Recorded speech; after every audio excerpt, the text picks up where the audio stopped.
Bismillahirrahmanirrahim. Assalamualaikum warahmatullahi wabarakatuh.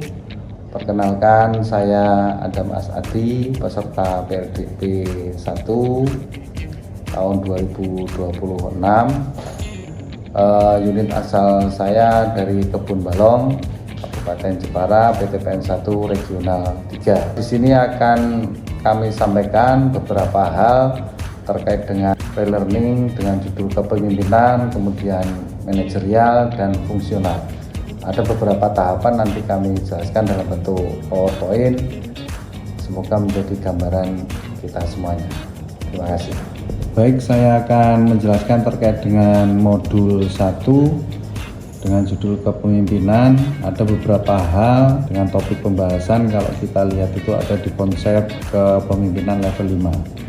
Konsep kepemimpinan nomor 5 ini menurut Jim Collins terkait dengan kapabilitas memimpin. Kemudian pemimpin ini berarti memiliki kemampuan level 1 hingga level 4. Dengan konsep change leadership atau gaya kepemimpinan yang menekankan pada pentingnya perkembangan dan kemampuan beradaptasi dengan lingkungan. Kemudian satu poin lagi yang penting adalah pada building talent, yaitu desain pengembangan kepemimpinan di perusahaan yang memang di mana tempat kita bekerja. Kami berupaya mewujudkan kepemimpinan level 5 ini yaitu dengan model pemimpin yang rendah hati, dekat dengan setiap anggota tim, dan tetap berambisi untuk berupaya memenuhi tanggung jawab produksi dan investasi sesuai dengan target yang sudah ditetapkan. Kalau kita ambil contoh di sini ada beberapa hal.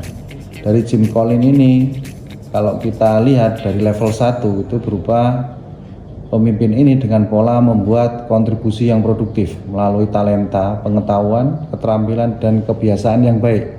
Ini baru level 1. Kemudian level 2 adalah memiliki kontribusi kemampuan individu untuk mencapai tujuan kelompok dan bekerja secara efektif dengan yang lain di dalam satu kelompok pekerjaan.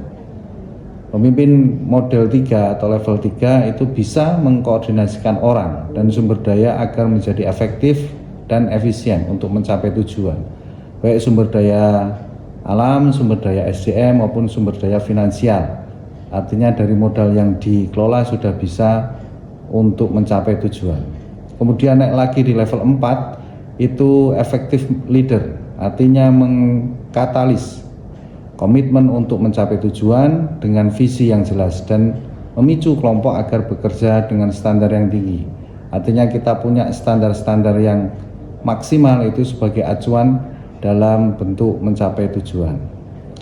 Nah, poin yang terakhir adalah level 5 selaku pemimpin dalam bentuk level eksekutif. Eksekutif ini membangun organisasi yang besar secara berkelanjutan melalui kombinasi antara pribadi yang rendah hati dan tekad profesional. Leadership change ini merupakan sebuah gaya kepemimpinan yang menekankan pada pentingnya perkembangan dan kemampuan beradaptasi dalam tim atau perusahaan. Hal-hal yang memang menjadi faktor krusialnya adalah fokus pada mengapa, tidak hanya apa. Jadi terhadap perubahan untuk meningkatkan diskusi, artinya membentuk diskusi dengan kelompok yang baik. Kemudian collaborate ini memecahkan silo atau sikap individualistik dalam kelompok dan memperluas ikatan, tidak hanya mentoleransi atau kompetisi. Artinya dalam kolaborasi ini memecahkan masalah.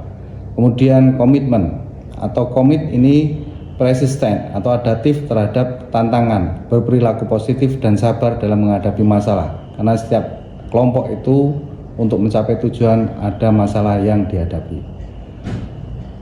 Terakhir dengan building talent. Building talent ini merupakan sebuah desain untuk mengembangkan kepemimpinan di perusahaan. Desain pengembangan pimpinan haruslah berdasarkan pada manajemen, suksesi berpegang pada strategi perusahaan, dan menyesuaikan dengan sumber daya yang dimiliki.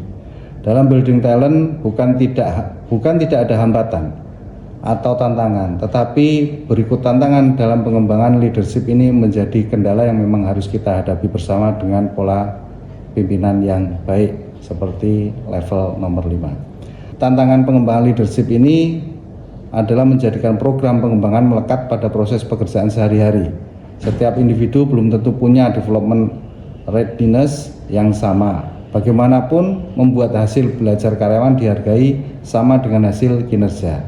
Tantangan ini dapat diatasi dengan pendampingan, coaching, maupun mentoring supaya karyawan memperoleh feedback secara teratur dan menemukan perilaku yang diharapkan oleh perusahaan.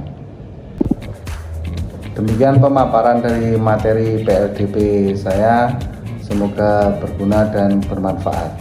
PTPN tumbuh, juara, bangun negeri. One PTPN, one culture. Terima kasih.